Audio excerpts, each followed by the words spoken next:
അദ്ധ്യായം 63 അൽ മുനാഫിഖൂൻ. മദീനയിൽ അവതരിച്ചത്. 1 മുതൽ 8 കൂടിയുള്ള സൂക്തങ്ങളിൽ കപടന്മാരെക്കുറിച്ച് പരാമർശിക്കുന്നതാണ് ഈ പേരിന് നിദാനം. ബിസ്മില്ലാഹിർ റഹ്മാനിർ റഹീം. ഇദാ ജാഅകൽ മുനാഫിഖൂന ഖാലൂ നശ്ഹദു ഇന്നക ലറസൂലുള്ളാഹി വല്ലാഹു യഅലമു ഇന്നക ലറസൂലുഹു വല്ലാഹു യശ്ഹദു ഇന്നൽ മുനാഫിഖീന ലകാദിബൂൻ.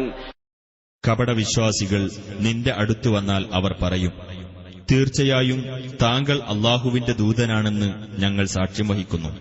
അല്ലാഹുവിനറിയാം, തീർച്ചയായും നീ അവന്റെ ദൂതനാണെന്ന്. തീർച്ചയായും മുനാഫിഖുകൾ അഥവാ കപടന്മാർ കള്ളം പറയുന്നവരാണ് എന്ന് അല്ലാഹു സാക്ഷ്യം വഹിക്കുന്നു. اتخذوا أيمانهم جنة فصدوا عن سبيل الله إنهم ساء ما كانوا يعملون. അവർ അവരുടെ ശപഥങ്ങളെ ഒരു പരിചയാക്കിയിരിക്കയാണ്. അങ്ങനെ അവർ അല്ലാഹുവിന്റെ മാർഗത്തിൽ നിന്ന് ജനങ്ങളെ തടഞ്ഞിരിക്കുന്നു. തീർച്ചയായും അവർ പ്രവർത്തിക്കുന്നത് എത്രയോ ചീത്ത തന്നെ.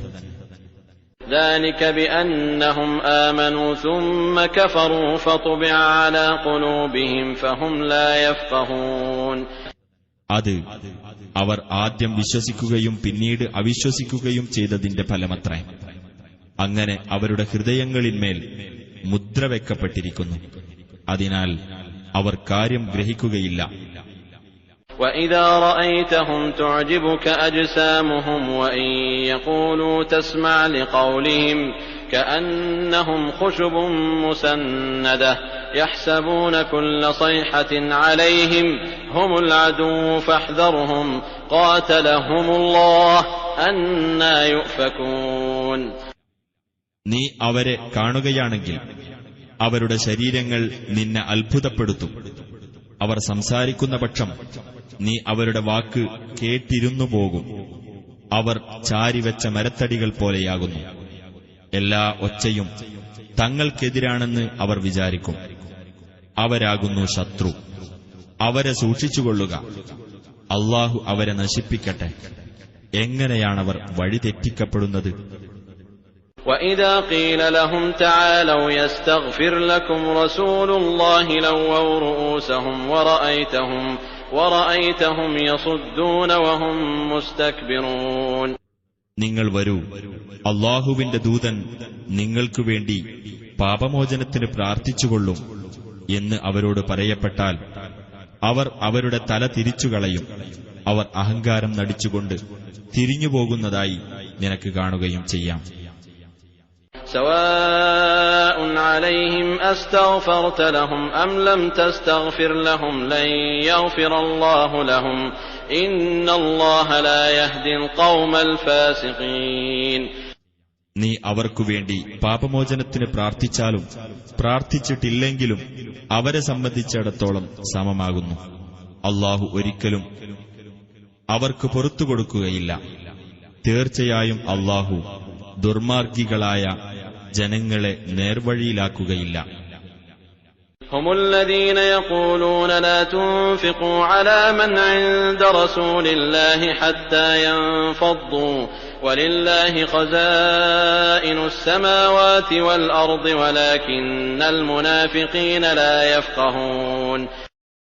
അല്ലാഹുവിന്റെ ദൂതന്റെ അടുക്കലുള്ളവർക്കു വേണ്ടി അവർ അവിടെ നിന്ന് പിരിഞ്ഞു പോകുന്നതുവരെ നിങ്ങൾ ഒന്നും ചെലവ് ചെയ്യരുത് എന്ന് പറയുന്നവരാകുന്നു അവർ. അല്ലാഹുവിന്റേതാകുന്നു ആകാശങ്ങളിലെയും ഭൂമിയിലെയും ഖജനാവുകൾ. പക്ഷേ കപടന്മാർ കാര്യം ഗ്രഹിക്കുന്നില്ല. يقولون لئن رجعنا إلى المدينة ليخرجن الأعز منها الأذل ولله العزة ولرسوله وللمؤمنين ولكن المنافقين لا يعلمون. അവർ പറയുന്നു, ഞങ്ങൾ മദീനയിലേക്ക് മടങ്ങിച്ചെന്നാൽ കൂടുതൽ പ്രതാപമുള്ളവർ നിന്ദ്യരായുള്ളവരെ പുറത്താക്കുക തന്നെ ചെയ്യുമെന്ന്. അല്ലാഹുവിനും അവന്റെ ദൂതനും സത്യവിശ്വാസികൾക്കുമാകുന്നു പ്രതാപം. പക്ഷേ കപടവിശ്വാസികൾ കാര്യം മനസ്സിലാക്കുന്നില്ല. يا أيها الذين آمنوا لا تلهكم أموالكم ولا أولادكم عن ذكر الله ومن يفعل ذلك فأولئك هم الخاسرون. സത്യവിശ്വാസികളെ, നിങ്ങളുടെ സ്വത്തുക്കളും സന്താനങ്ങളും അല്ലാഹുവെപ്പറ്റിയുള്ള സ്മരണയിൽ നിന്ന് നിങ്ങളുടെ ശ്രദ്ധ തിരിച്ചുവിടാതിരിക്കട്ടെ. ആർ അങ്ങനെ ചെയ്യുന്നുവോ അവർ തന്നെയാണ് നഷ്ടക്കാർ. وأنفقوا مما رزقناكم من قبل أن يأتي أحدكم الموت فيقول رب لولا أخرتني إلى أجل قريب فأصدق وأكن من الصالحين. നിങ്ങളിൽ ഓരോരുത്തർക്കും മരണം വരുന്നതിനു മുമ്പായി നിങ്ങൾക്കു നാം നൽകിയതിൽ നിന്ന് നിങ്ങൾ ചെലവഴിക്കുകയും ചെയ്യുക. അന്നേരത്ത് അവൻ ഇപ്രകാരം പറഞ്ഞേക്കും: എന്റെ രക്ഷിതാവേ, അടുത്ത ഒരു അവധി വരെ നീ എനിക്ക് എന്താണ് നീട്ടിത്തരാത്തത്? എങ്കിൽ ഞാൻ ദാനം നൽകുകയും സജ്ജനങ്ങളുടെ കൂട്ടത്തിലാവുകയും ചെയ്യുന്നതാണ്. وَلَن يُؤَخِّرَ اللَّهُ نَفْسًا إِذَا جَاءَ أَجَلُهَا وَاللَّهُ خَبِيرٌ بِمَا تَعْمَلُونَ. ഒരാൾക്കും അയാളുടെ അവധി വന്നെത്തിയാൽ അല്ലാഹു നീട്ടിക്കൊടുക്കുകയേ ഇല്ല. അല്ലാഹു നിങ്ങൾ പ്രവർത്തിക്കുന്നതിനെപ്പറ്റി സൂക്ഷ്മമായി അറിയുന്നവനാകുന്നു.